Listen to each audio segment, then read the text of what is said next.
Hello friends, ఈ video కనుక మీరు చివరి వరకు చూస్తే చరిత్రలో మరుగున పడిపోయినటువంటి ఒక విషయం అనేది మీకు తెలుస్తుంది. మరింకెందుకు ఆలస్యం, let's get in to the video. ఈలోపు మన ఛానల్ని సబ్స్క్రైబ్ చేయండి, ఈ వీడియోని లైక్ చేయండి. 1947 నాటికి భారత ఉపఖండం ఒక భౌగోళిక మరియు సైద్ధాంతిక ఘర్షణలో చిక్కుకుంది.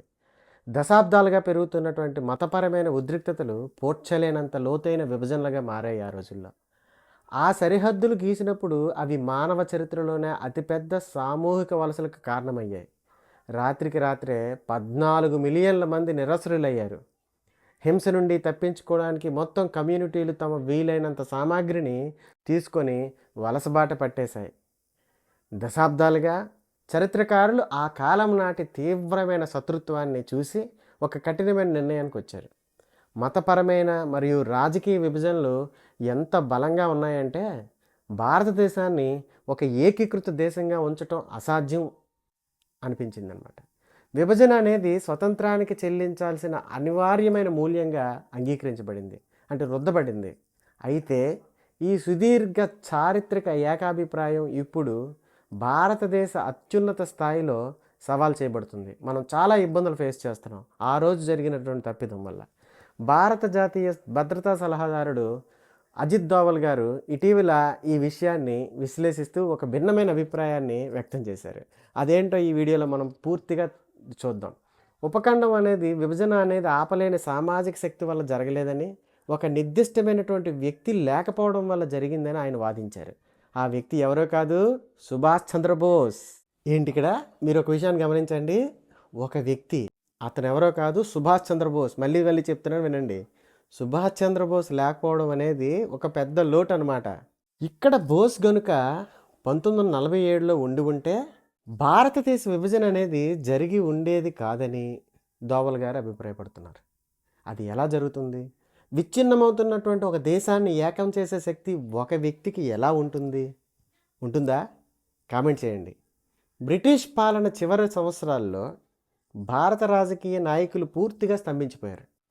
ప్రధాన వర్గాల నాయకులు ఒకరిపై ఒకరు తీవ్ర అనుమానంతో ఉండేవారు అనమాట.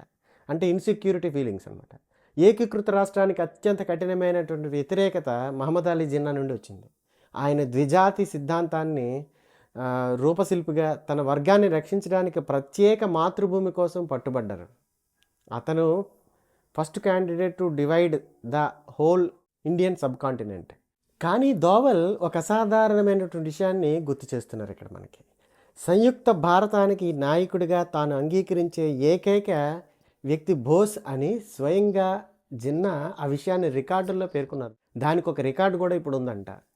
తన సాంప్రదాయ రాజకీయ ప్రత్యర్థుల నాయకత్వాన్ని తిరస్కరించిన జిన్నా బోస్ పట్ల మాత్రం గౌరవం చూపించారంట. ఇది షాకింగ్. ఇది నిజంగా. ఎందుకంటే బోస్ అధికారం రాజకీయాల నుండి కాకుండా ఆయన చేసిన పనుల నుండి పుట్టింది. ఇక్కడ గమనించదగిన విషయం ఏంటంటే, ఆనాడు కూడా ఈనాటి రాజకీయాలకు పోటీ ఉండేంతటువంటి రాజకీయ చతురత, తెలివి, స్వార్థం అన్నీ కూడా ఆ రోజుల్లో కూడా ఉండేవన్నమాట దీన్ని బట్టి చూస్తే. కానీ నిస్వార్థమైన దేశభక్తుడు ఎవరు అంటే సుభాష్ చంద్రబోస్. సాధారణంగా అందరి రాజకీయ నాయకుల్లా బోస్ రాజకీయం చేయలేదు. బోస్ నిర్మించినటువంటి ఇండియన్ నేషనల్ ఆర్మీ లేదా ఆజాద్ హింద్ ఫౌజ్ ఒక సామాజిక ఐక్యతకు ఒక గొప్ప ఉదాహరణగా నిలిచింది. అతను రాజకీయ స్వలాభం కోసం నిర్మించలేదు వాటిని. బోస్ నాయకత్వంలో హిందువులు, ముస్లింలు, సిక్కులు అందరూ కలిసి భోంచేసేవారంట, కలిసి ఉండేవారంట, మరియు పక్కపక్కనే పోరాడేవారంట. దేశంలో మత ఉద్రిక్తతలు పెరుగుతున్నా ఐఎన్ఏలో మాత్రం ఐక్యత వెల్లివిరిసింది. అదే ఆంగ్లేయులకి, మొత్తం అందరికీ కూడా ఒక రకమైనటువంటి వణుకు పుట్టించిందనమాట.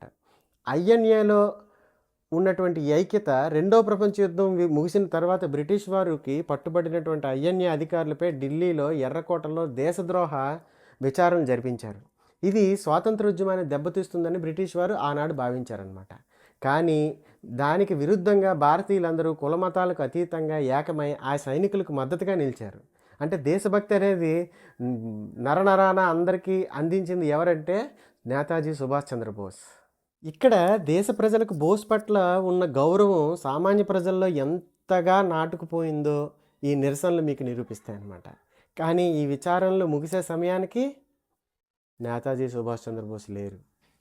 వివిధ వర్గాల మధ్య వారధిగా ఉండగలిగే ఏకైక వ్యక్తి అదృశ్యం కావడంతో ఉపఖండం అనేది విడిపోయింది. ఈ బైఫర్గేషన్ ఎందుకు వచ్చింది అనేది ఇప్పుడు మీకు బాగా అర్థమై ఉంటుంది.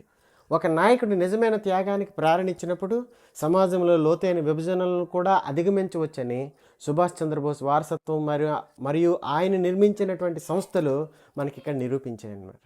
దేశభక్తి భావాన్ని నింపిన నేతాజీ సుభాష్ చంద్రబోస్ని ఎంతమంది తమ గుండెల్లో దాచుకున్నారు ఇప్పటి వరకు? 150 కోట్ల భారత ప్రజల్లో ఎంతమందికి నేతాజీ సుభాష్ చంద్రబోస్ ఇప్పటికీ గుర్తున్నారు? కానీ ఒకే ఒక వ్యక్తికి మాత్రం బాగా గుర్తున్నారు. అతను ఎవరో కాదు, మన అజిత్ దోవల్. పార్టీలకు అతీతంగా అజిత్ దోవల్ ఎప్పటి నుండో భారతదేశానికి సేవలు అందిస్తూనే ఉన్నారు. ఇంతటి గొప్ప దేశభక్తిని ఎవరి కాడి నుంచి పొందారు అతను? జవాబు కామెంట్ చేయండి.